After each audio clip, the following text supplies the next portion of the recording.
عناصر درخواست ضمانت منظور، شعیب شاہین کو فوری طور پر رہا کرنے کا حکم دیا گیا ہے۔ انسداد دہشت گردی عدالت اسلام آباد کے ڈیوٹی جج طاہر عباس سپرا نے شیر افضل مروت، شعیب شاہین اور دیگر کی درخواست ضمانت پر سماعت کی ہے۔ اس حوالے سے یہ بھی کہا گیا ہے کہ ڈیوٹی جج صرف سارجنٹ نوعیت کا ہی مقدمہ سن سکتا ہے۔ کوشش ہوگی کہ شعیب شاہین کی درخواست ضمانت پر آج ہی فیصلہ محفوظ کروں۔ انسداد دہشت گردی عدالت کے جج نے پارلیمنٹ ہاؤس سے گرفتار پی ٹی آئی اراکین اسمبلی شیر افضل مروت، شیخ وقاص اکرم اور احمد چٹھا کی درخواست ضمانت سننے سے معذرت بھی کر لی تھی۔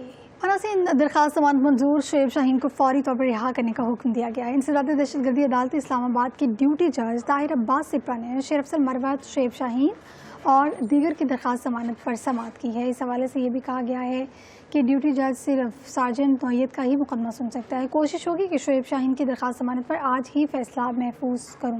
انسداد دہشت گردی عدالت کے جج نے پارلیمنٹ ہاؤس سے گرفتار پی ٹی آئی اراکین اسمبلی شیر افضل مروت، شیخ وقاص اکرم اور احمد چٹھا کی درخواست ضمانت سننے سے معذرت بھی کر لی تھی۔ عناصر درخواست ضمانت منظور، شعیب شاہین کو فوری طور پر رہا کرنے کا حکم دیا گیا ہے۔ انسداد دہشت گردی عدالت اسلام آباد کے ڈیوٹی جج طاہر عباس سپرا نے شیر افضل مروت، شعیب شاہین اور دیگر کی درخواست ضمانت پر سماعت کی ہے۔ اس حوالے سے یہ بھی کہا گیا ہے کہ ڈیوٹی جج صرف سارجنٹ نوعیت کا ہی مقدمہ سن سکتا ہے۔ کوشش ہوگی کہ شعیب شاہین کی درخواست ضمانت پر آج ہی فیصلہ محفوظ کروں۔ انسداد دہشت گردی عدالت کے جج نے پارلیمنٹ ہاؤس سے گرفتار پی ٹی آئی اراکین اسمبلی شیر افضل مروت، شیخ وقاص اکرم اور احمد چٹھا کی درخواست ضمانت سننے سے معذرت بھی کر لی تھی۔